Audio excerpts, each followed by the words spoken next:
Dog Nation, Jackson Jennings. That's right. We got Gingy back this week to talk about some big signings for the Steelers and what the future may hold. But first, let's hit him with the intro.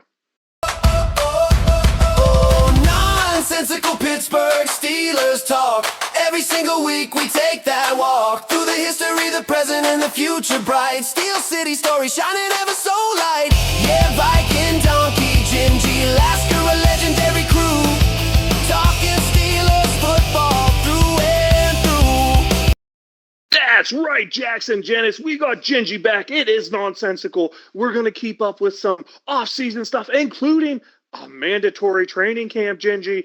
Any cool, takeaways from the last couple weeks for you? New contracts, new players, people looking fantastic. Any of that? Mutant Gingy in the house. Holy smoke. Spending some money, donkey. Locking in some guys. Like to see Joey Porter Jr. getting paid. I think he's shown enough for me where that's a guy we want to extend beyond a rookie deal. Yeah, when you got a couple of those guys now. Herbig too, getting a big deal, paying 3 outside edge rushers. Now, Donkey, is that the formula? Are we selling back in on the Blitzburg, rotating these guys in and out, and just having fresh all-stars, just slamming the quarterback all day long? Or is that signs have come that one of those, either Highsmith or Watt, are on their way out? One of those two is gone after the year without a doubt, right? Like that's what this signifies, is it's Highsmith or Watt gonna be out. Now, a lot of things to be said, a lot of people taking things purely out of context. Alex Highsmith, of course, missing mandatory minicamp because he's allegedly sick. A lot of people think he's upset about Herbig getting paid more money than him, which, to be fair, your backup's getting paid more money than you. I get a little upset. But let's not act like you're not properly why am I slipping on words here? Compensated for the job you're doing, Alex Highsmith. You're getting paid where you should be. It has to be, and it's the thing I hate about the Steelers, Gingy. It's like, hey, we're kind of planning for the future, but we're kind of pretending to be all in this year. That's what it really feels like to me. I know this doesn't affect his this year cap hit or whatever, but man, I would have rather time and focused be spent purely building the future or purely building today's team. But long answer to a really short question, I guess, is where I went there. Yes, I believe Water Highsmith's gone next year, Gingy. Dang. So, yeah, and then also paying another tight end, Darnell Washington, ladies and gentlemen, getting my paid. Favorite Steeler. I love Darnell Washington. You know it. We talked about it last year. He is my current favorite Steeler. But, Gingy, he is not a top 12 tight end in the NFL right now, and that's what he's getting paid like. I love that Darnell's going to be here for a while. I hate that we had to pay him that much to be here. And I also am a little confused because it looked like we were going to become more modern and open up the offense with more wide receivers with the people we brought in. But now having 2 super high-paid tight ends, does this mean Fire Moose on the move, or does this mean we brought in too many wide receivers and now it's going to be dog eat dog for who gets the bone, which, honestly, I'm not against? I don't know. Yeah, we've got a lot of places to spread the ball around for Aaron Rodgers. A little bit of a dynamic look for the Steelers. This is what the theme is, coming into me early June here, right? The theme is to me that this, I think, Donkey, we've been stuck in the same rhythm so much, same type of off season, same type of building. I'm thinking that this year might be a little bit more hard to predict in terms of roster construction, in terms of who we're seeing the Steelers sign. That Mark McCarthy scheme could be shaping up to be a lot different than what us Steeler fans are typically accustomed to receiving year in and year out, past couple decades. I guarantee it. You're going to see a little more aggressive, I'm going to assume, style of defense with Graham out there leading it than you did with Mike Tomlin leading it. Of course, you're going to see an offense that's actually going to look to score points. Because let's be honest here, Mike McCarthy's not coming in and looking for his defense to win a game, Gingy. And if he does, I'm going to lose my absolute mind. Mike McCarthy's coming in and he's going to try to win the game on offense. So yeah, you're going to see a lot of difference in there, and that's where you bring in guys like Pittman, you bring in guys like Rico Duato, you draft guys like Jeremy Bernard, you give a chance to a guy who hasn't really gotten a chance, like a Roman Wilson, right? All accounts is he was the star of minicamp. Was Roman Wilson looked amazing. You have these guys. You brought these guys in. You can include bringing in Metcalf last year. You're bringing these guys in. You're paying these guys. You have to utilize these guys in a factor that isn't just to not lose. You have to utilize these guys to win football games, right? Absolutely, and that's what I think we're about to see, Donkey. We're talking about, oh my gosh, we got so many places on offense to spread the ball. Welcome to 2026. Here we go. We're just going to see if Aaron Rodgers can do it each time, getting the ball out in under 2.5 seconds. But yeah. That's where I'm still nervous here, Gingy, is I still think this offensive line could be a huge, huge liability.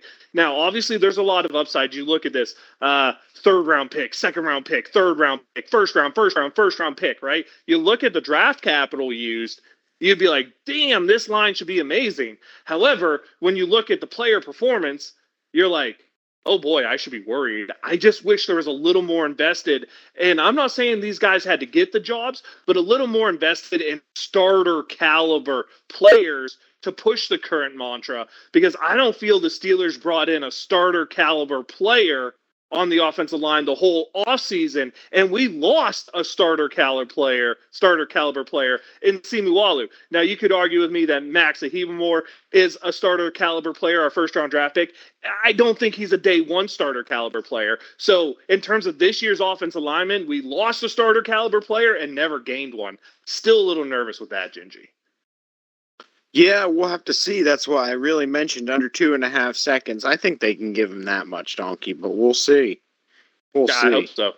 And you know Mike McCarthy likes to establish the run. That's obviously why a guy like Rico Duato was brought in. We can't understate how good he might be, but does that with the I guess what I want to say here is we talk about Mike Tomlin being a boring offense and a run-based offense. Are we going to see Mike McCarthy actually be more of a run-centric offense than we saw out of Mike Tomlin? And I'm not saying in a negative way where it's boring and predictable, but do you think maybe the Steelers are looking to be more run-centric this year? That's why they locked up 2 tight ends to big contracts. That's why they brought in a guy who's most a running back, not a big receiving threat, Enrico Duato, to replace a guy who was a huge receiving threat for us.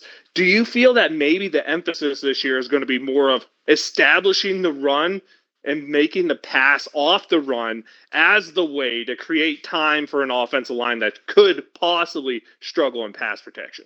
Absolutely, Donkey. Where you don't have skill, you work with deception. And that's what we need. We need a thick playbook with different types of formations, different types of personnel groups, and you really shouldn't be able to know where we're going to go with the ball coming out of the huddle. And of course, you don't know what we're talking about with all of this stuff. The big extensions were to Darnell Washington and Nick Herbig, both getting paid really good money. Joey Porter Jr. hopefully is up next, but it sounds like they're really far apart. Steelers want him at about 20 a year. Porter wants 25 a year, which if you're a shutdown corner, that's kind of low-end money. So who knows about that? But Gingy, there's a couple fun signings that happened recently that I'd like to get your take on. I'll do the one that I think is the best one of them second. But the first one, Steelers bringing in a pass catcher, another tight end with a lot of history with Aaron Rodgers and Robert Tonyan. You think this guy has a good chance of making the roster? I do, Donkey. I do. When we got that familiarity and that history that you mentioned there, I think that could be a good, nice, sneaky pickup. Don't forget, this dude at one point, I think, had 11 touchdowns in a season with Aaron Rodgers back in COVID 2020. I believe it was 11 touchdowns he had that year. Man, if he just has 11 touchdowns this year and that's all, that's a hell of a signing. Yeah, absolutely. And here's the one I find interesting, Gingy. I talked about how I didn't like the fact we didn't address middle linebacker at all. 2019, I believe, was the no 2021 19th overall pick from Kentucky, linebacker by the name of Jamin Davis. Played for the Redskins for a while. Not Redskins, not the Washington football team. The Commanders for a while there. I believe he had like 100 tackles in 2022, and then they kind of screwed around with him. He was an off-ball linebacker then. They asked him to bulk up and play the edge. So I don't know if he's bulked up or skinny now, but he's a dude who was a 100 tackle guy, former first-round pick within the last 5 years. Absolute ridiculous athlete if you go back to his RAS score. I think it was like a 9.96, which is almost a perfect athletic score from his combine measurables. This is a really sneaky pickup of a guy who could really help solidify this linebacking core. And I find it very ironic because we still have Cole Holcomb. And when Washington's defense was really good, the two linebackers in the middle were Jamin Davis and Cole Holcomb, Gingy. Kind of unique under the radar pickup here that I really, really like. I know he was with 3 teams last year and couldn't make it stick, but you're talking about a dude who's still young, has recent history of success, and it is, in my opinion, going into a position of need. I really love this as a sneaky under the radar pickup. I like it, Donkey. I like the sound of that. Strong defense. Lock them up in the middle. Let them pass rushers do the work. I really feel with his ability to be a former edge guy and Patrick Queen's ability as a blitzer, man, if those two are on the field at the same time, dude, I'm just saying double A gap blitz looks really, really fun. I like it, Donkey. Like, let's go old school Steelers here. We know we're staying in the 3-4. We know we're going to keep that, but yeah, that's the way we go. Gingy, I know I said I was going to put you on the spot here, but our last time we talked, do you have what games you think the Steelers would win and lose, or are you like, I'm not doing that till the season's ready to start? We're not ready for that. We're not doing that yet. All right. Well, I want to get something a little unique here. Give me till the end of July. Gingy, I'm going to ask you for training camp. 2 players, and you got to pick them right now. Way too early. Who knows what injuries happen? I'll let you change it later. But pick an offensive and defensive MVP from what you've seen in the training camp and all the roster construction. Where do you think the Steelers are going to get absolute ball in play from? On offense, give me Pittman Jr. I think the guy is a solid talent and a good leader. I think that there might be perhaps more competition for number 1 between him and DK than what folks might be anticipating. Man, I know you said DK was going to have like 1,200 yards and 10 touchdowns. So you saying Pittman's going to beat that makes me excited. I'll tell you that. Yeah, I don't know if he's gonna. We'll have to see which one of those guys end up being the guy in terms of production, right? Firemouth. It could possibly be. Everyone's talking the wide receivers, dude. Pat's getting pissed. So, looking at Steelers on defense. Mm-hmm. Oh boy, who is going to be the defensive MVP? I would like to see a remarkable sophomore year from our draft value pick, Mr. Harmon. I like it. Stepping I up, like it. receiving the baton from one Cam Hayward, so to speak. We're on similar boats here. You clearly think the passing game is going to be the MVP. I do too. I think Aaron Rodgers has a really good season this year. I'm not going to lie to you. And I think, quarterbacks have a good season. They're always an MVP, right? And we're really similar thoughts on the defensive side. However, I think my boy who had a sophomore slump getting in a new system that's going to use him correctly, dude, I am ready for Keanu Benton to have a hell of a year on the defensive side of the ball. I like it. We are thinking similarly. Yeah, for sure. Passing game and someone playing in the trenches. Yeah, that sounds like fun. Gingy, anything else going around you want to talk about? Maybe some ridiculous trades. I don't have a word that's not a beep beep word to put in there, but some crazy trades have happened in the NFL in the last week or two. What ridiculous trades? Like Yeah. the Cleveland Browns giving up Punting. a once in a generation trenches guy like Miles Garrett for what seems to be being a first round pick and probably second or third round value of a player. Yeah, Jared Verse, former first round pick, but he's a guy who only had as many sacks as an edge rusher as, of course, our boy Nick Herbig did last year. And man, it's not like Miles Garrett has shown any signs of slowing yet. He just set the NFL sack record. Like, isn't that what just happened? Just last year, yeah. Exactly. So this is a dude who's the best at that position, and you give him up, and you're going to take an absorbent amount of money, dead money, because you have to pay him all the signing bonus because that falls on you. So all this dead money's falling on you. And to me, man, before you even talk dead money, Myles Garrett's worth 3 first-round picks minimum. 3 first-round. What did Micah picks Parsons minimum. go for? Like 2 first, right? It was 2 first and a player. It was actually very similar. It was 2 first and Kenny Clark, a player who kind of underachieved, had a Pro Bowl on his roster, just like Jared Verse, has a Pro Bowl on his roster, was a defensive lineman, interior defensive lineman, Pro Bowler, former first round pick, and 2 first rounders. And I believe there was more in that too. Wow. And yeah, seems like they got fleeced. Yeah, they absolutely. I mean, the Cleveland Browns, for some reason, this Barry dude screwed your franchise by letting Baker Mayfield walk and then trading for Massage Watson. You decide it's a good idea to let that guy make the Myles Garrett trade. And then the Myles Garrett trade kind of looks like you expect. Now, I'll give Cleveland this. Kudos, because you're fully going into a rebuild now. I'm cool with that. You picked a direction. I like that. That's where you get an A for this move. Where you get an F is the execution. How, and I have nothing against Jared Verse. I think he's a good player. By all accounts, he's a great locker room dude. He's a great leader. Cool. I like that.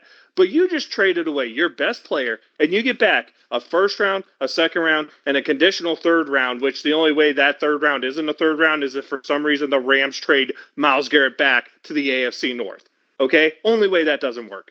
You take a huge dead cap hit, which you should let the teams know, hey, we have to take this much money. We need value for taking this big of a cap hit and giving you Myles Garrett on a cheap contract because you don't have to pay the signing bonus, right?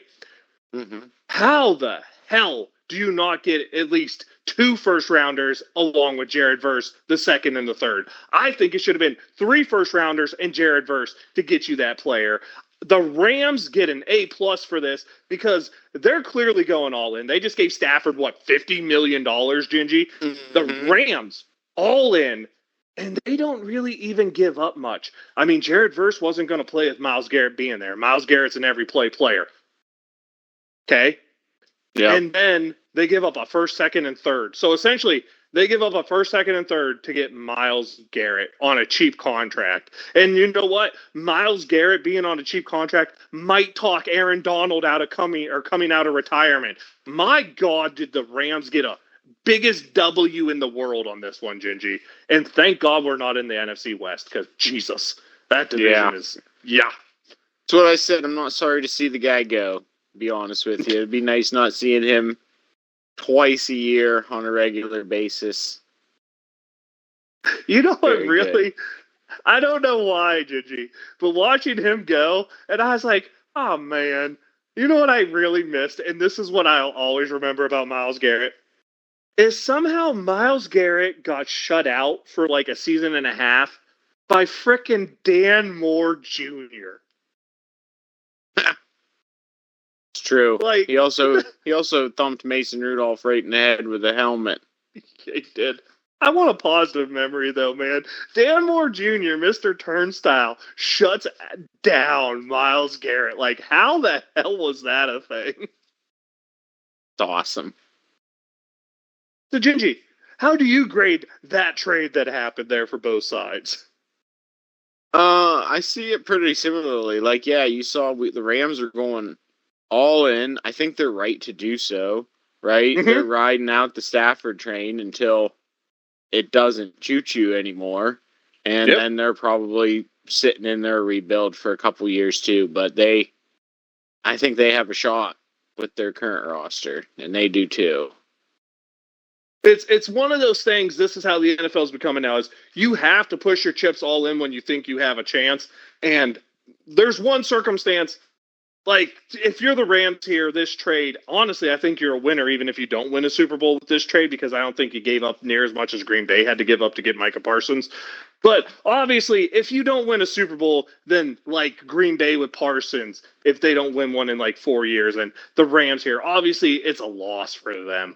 But you have to love it with these teams going all in and getting these elite edge rushers. Now, me and you have talked about this before. Are elite edge rushers really worth having on your roster? Tune in to find out.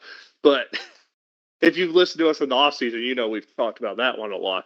And how'd you do this for the Browns, Gingy? The Browns being the Browns, donkey. I don't see it. I don't know what they're doing. I know that you said that this signifies the rebuild for It them, has to, right? and I suppose it does, but then what are they doing with Deshaun Watson?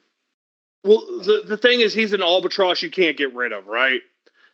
So I don't know. I guess maybe this is the way I look at it. If Deshaun Watson refigures it out, let's say he does, and he goes back to what he was in Houston, right? The Browns have their quarterback for the next 4 years, right?